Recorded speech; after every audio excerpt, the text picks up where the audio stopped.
Hello, Olivia Kelza here to talk about design choices in my infographic. Visual hierarchy means arranging elements to imply levels of importance. Here I've used visual hierarchy to establish focal points. At first, when you look, you see some very important numbers up at the top, but your eye is still not going to ignore down what's below because there's some icons and things get really colorful and a little bit bigger towards the bottom. So it encourages you to look at everything I've presented here.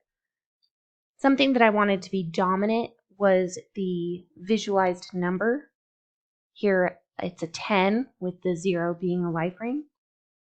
Some subdominant aspects can be shown here in my column graph and down here in my bar chart.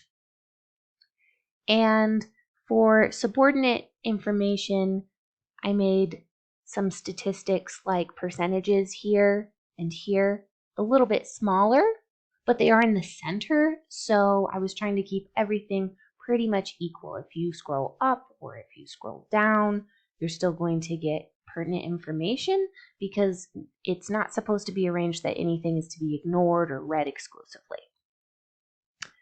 Another principle is proximity, which means grouping related elements together so that the viewer perceives them as one unit. I applied proximity here where these icons are aligned as a group. They have similarity in shape but anomaly in color to represent the meaning of the isotype. For alignment, I mixed some horizontal, vertical, and edge and center justification to keep the eye flowing. I wanted it dynamic and interesting to make you continue reading rather than becoming boring. So this here would be centered, and it also is vertical, whereas this would be horizontal justified on the edge.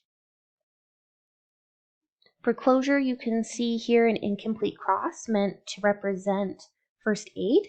The eye fills in the negative space. See the little notches here? There's also some in the little swimmer's arms. For color harmony, I used the 60-30-10 rule for complementary color schemes. I was inspired by the colors of pools and lifeguards when choosing blue and red respectively. The white tied it together as this data is all about the USA. The contrast was too saturated to use bright red on blue, so I opted for some white and black text and added a bit of pink to the red hue so that it didn't kind of give that buzzing for your eyes. And I also went with one font style everywhere to make it really readable. The only exception is up here where it looks a little bit like jarring, and that's intentional because it's not telling you a statistic as much as this subheader is the only different font and it's the red on the blue, which is a little hard to read to say, this is very important. It's less common than you might guess. It's a little more conversational than statistics and data. The last thing that I would like to mention is just this shape choice down here. This is actually meant to represent a maritime signal flag. When you have a square flag with a diagonal slash going from upper left to lower right, that represents the letter O, which is shorthand for man overboard. So there's a little bit of symbolism there, but the rest of the information is more straightforward. You can see in my pie chart, in my bar, in my column graph, my isotype here, and my visualized number.